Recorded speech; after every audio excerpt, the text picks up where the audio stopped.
ये हो दंडता कर रहे हो पापाचरण, बोले बहुत मौज और मस्ती है, ये बहुत हिसाब कहना पड़ेगा, सह नहीं पाओगे। मस्ती तो उसी को कहते हैं, भारी से भारी अपमान तिरस्कार दुख सह गए और निकल गए, भगवत मार्ग में आगे बढ़ गए, बलिहारी उस चरणों की, उस महात्मा की, उस साधक की, जो ऐसे उसे मस्त कहते हैं। वाह वाह रे फकीरा वाह जी, धन्य है तू, निकल गया माया को रौंद के। तो फकीर का मतलब केवल वेश से नहीं है, अंतर से है।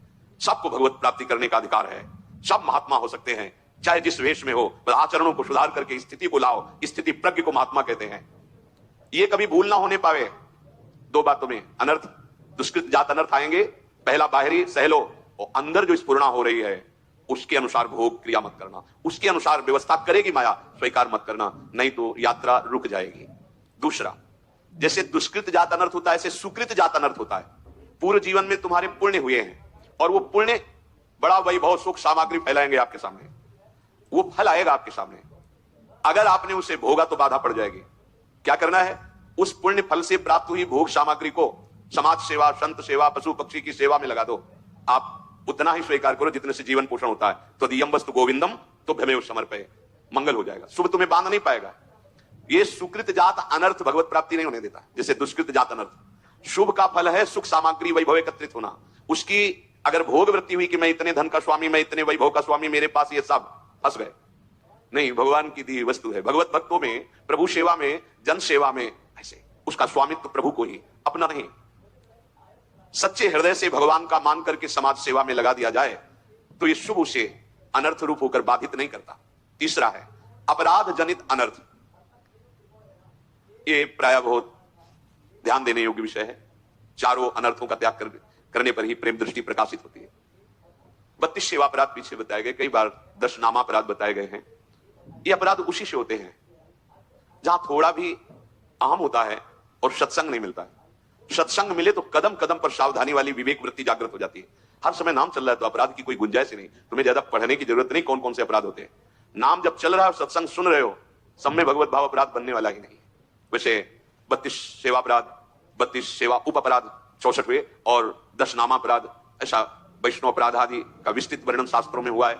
ये सब अपराधों से एक बात से बच जाओगे, अपने को सबसे दीन मानकर सबके चरणों में भगवत भाव से बंदना, और नाम जब भजन चल रहा है कोई अपराध नहीं होगा, होगा ही नहीं, होगा ही नहीं। ये उन्हीं से होता है। बेमतलब वार्ता कर रहे हैं, कोई मतलब नहीं उनकी बातों का, एक की प्रशंसा एक की निंदा, अपराध बनते चले जाएंगे। हृदय में भजन नहीं, भगवत प्रियता नहीं तो सेवा अपराध बन जाएंगे, वैष्णव अपराध बन जाएंगे, नामा अपराध बन जाएंगे। चौथा है भक्ति जात अनर्थ।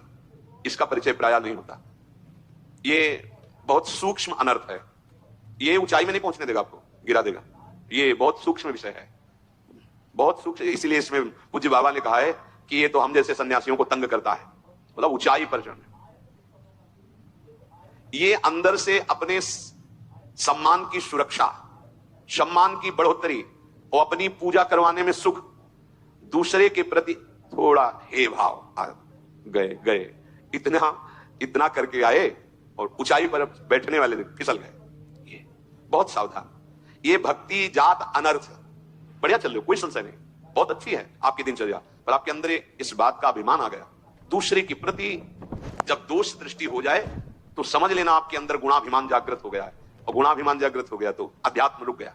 उसकी ऊंचाई पर आप नहीं चढ़ सकते जहां ब्रह्मभूता है, जहां भगवत साक्षात्कार है। तो 7 धारण करना है और 4 इन अनर्थों से दूर रहना है। जो चारों अनर्थों से बचना चाहते हैं, पहली बात समझ लें कि किसी धनी मानी विषयी पुरुष की खुशामद से अपनी वासनाओं की पूर्ति न चाहें। देख लो, इसीलिए वैराग्यवान को आदेश है कोई भी धातु धारण न करे। अब आजकल सिद्धांत माने ही नहीं जा रहे हैं, जब जिसका जैसे मन आया वैसे व्यवहार बरत रहा है। आचार्य परंपरा से, गुरु परंपरा से वैराग्यवान के लिए जो निर्देश है वैसी रहने में रहा जाता है।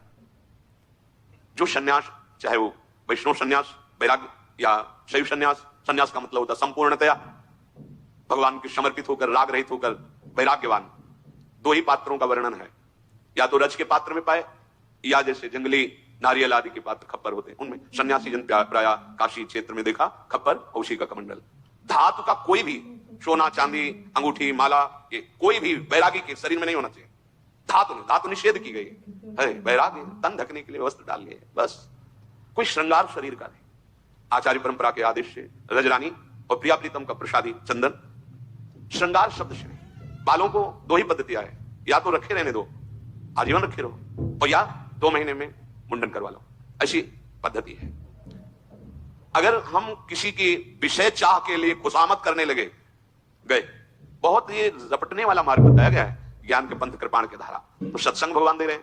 इसलिए कई बार सत्संग में कहा उसे अभिमान न समझा जाए, जीवन भर तुम सेवा करो, हम नहीं मानेंगे कि आपने सेवा की, मेरे आराध्य देव आपको निमित्त बनाकर कर रहे हैं, हमारी आराध्य देव पर ही वृत्ति रहेगी, आप पर नहीं। आपको आराध्य देव या मेरे आराध्य देव इस रूप में आए, किसी व्यक्ति ऐसा भाव कि ये बस